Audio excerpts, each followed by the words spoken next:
Hey guys, Lady Hawk Owl here, your awkward witch. So what you're looking at right now is kind of what I'm calling, I'm not gonna call it a dumb supper, because that just doesn't, it's not really a supper, as you can tell. It's more like like my video title says, a midnight snack, or lunch, whatever.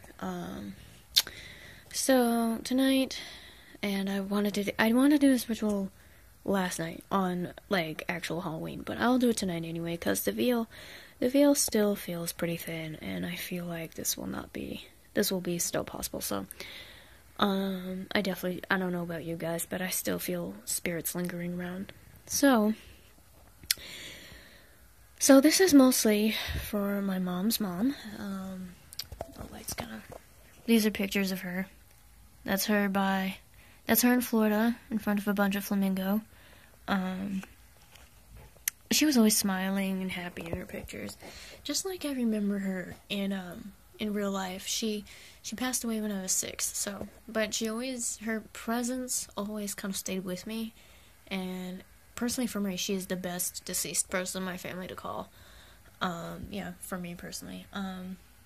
Yeah, anyway, there's another picture of her. This is when she's kinda, as you can see, I'm older, and I'm probably 6 there because, yeah, and you can see she kind of looks feeble, but, I know this picture looks better and healthier, but this is her, my mom, and me all together, and I thought that would be kind of a cool picture, and, a memory for her, maybe, all of us together. And so, yeah, so my mom shouted out some foods, or told me some foods that, this is going in and out, that that her mom liked, and she said she was a huge sugar fan. She liked something called you guys have been telling me the name of this. I don't know why it keeps escaping my memory. Franco-American pasta? Spaghetti? I don't know. It seems like I think it was in the supermarkets actually, but I didn't really have a lot of time on my hands, so, she also liked jelly and cream cheese sandwiches. Yeah, I know, just work with me here. I can't imagine biting into that, yeah, but, to each their own, and she was a fan of it, so that actually doesn't have cream cheese on it, because it was just kind of getting messy, so I just made her a jelly sandwich. I think that'll do. And then, just some things. This isn't exactly where the altar and everything is going to be. It's going to be more in the middle of my room. And then I'm going to have the candles around and everything, and like one candle in the front to guide her in, and whoever else wants to come. Yeah, so I have a flower here. No, fake flower. I thought she might just like it. Sandwich, also some Hershey Kisses. So for Halloween, my dad and I, well, actually just my dad, really, he just went out and, yeah, we thought we'd have some trick-or-treaters, which we didn't, actually, but he got a ton of candy. I can't speak today.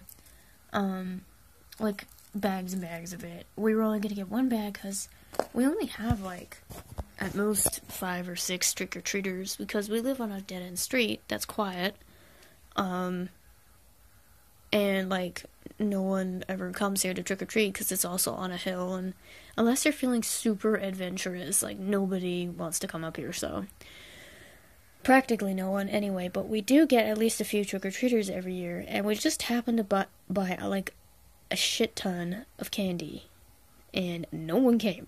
In fact, it was completely quiet. I didn't see any trick-or-treaters. It was kind of boring. But nonetheless, so we're trying not to eat the candy and do something else with it, so, like, she likes sweet things, so I left her some Hershey's. I'm leaving her some Hershey's Kisses. I'm probably gonna take the wrappers off. And these wrappers pretty. They're like orange and red. Cool. And then I have an apple, because I don't know how she feels about apples, but apples are good for spirit contact and communicating with the divine in general. And then I have some seashells over here, because she was a beach lady. She moved to Florida. She lived in a house in Queens with my mom, her siblings, and her, and, my mom's dad. They lived in this house in Queens. And then I guess when everyone moved out of her house, she sold the house and moved to Florida. when there's warm weather and water and stuff. My mom also said that her family went to the beach a lot because her mom wanted to go. So, I think that's kind of obvious. She's a sandy beach kind of lady. So I have some seashells there too. So I have some lavender incense in that chalice full of salt, because I feel like I'm going partially on instinct and partially what my mom told me. So I feel like she liked. Mom didn't tell me, but I feel like deep down inside she likes lavender incense. Can't explain it. And then, I have the basic things. It's my Book of Shadows with a willow wand. I have 2 different wands.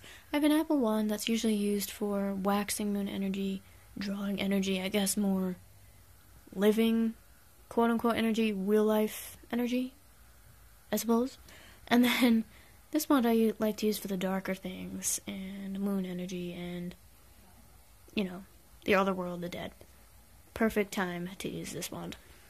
As the wand, the willow symbol on it too. So yeah, I have some napkins, and then there's my altar. It's got a bone and a feather and a skull. Looks nice and Samhainish. And my little pumpkin that's actually starting to go. It's got little holes in it, you see. And the stag, the horned god who is passing on to the other world, is going to be the king of the dead. And yeah, there we go. So hopefully, and then also, one more thing. Although I'm mostly calling my mom's mom, I will try to call my great uncle Rudy, who is my grandfather's brother, obviously. My dad's uncle. I've known him throughout most of my life, and he was a great soul. I loved him too. And I guess while I've known him technically longer, I feel, more comfortable calling Nana for some reason. My mom's mom. And then also I was flipping through some pictures, and I happened across a couple of other people who have passed away. But I don't know how I feel about calling them. I knew them, one of them better than the other, but I don't want to say anything bad against them. I'm sure they were great people. They were not, they were not Nana and my great-uncle Rudy, I guess. I don't know. I guess I have to work on being comfortable with calling spirits that are not perfectly, cheerful. So anyway, yeah, that's what I'm doing tonight. Okay, so hope you all had a fun Halloween and Samhain, and Merry Part.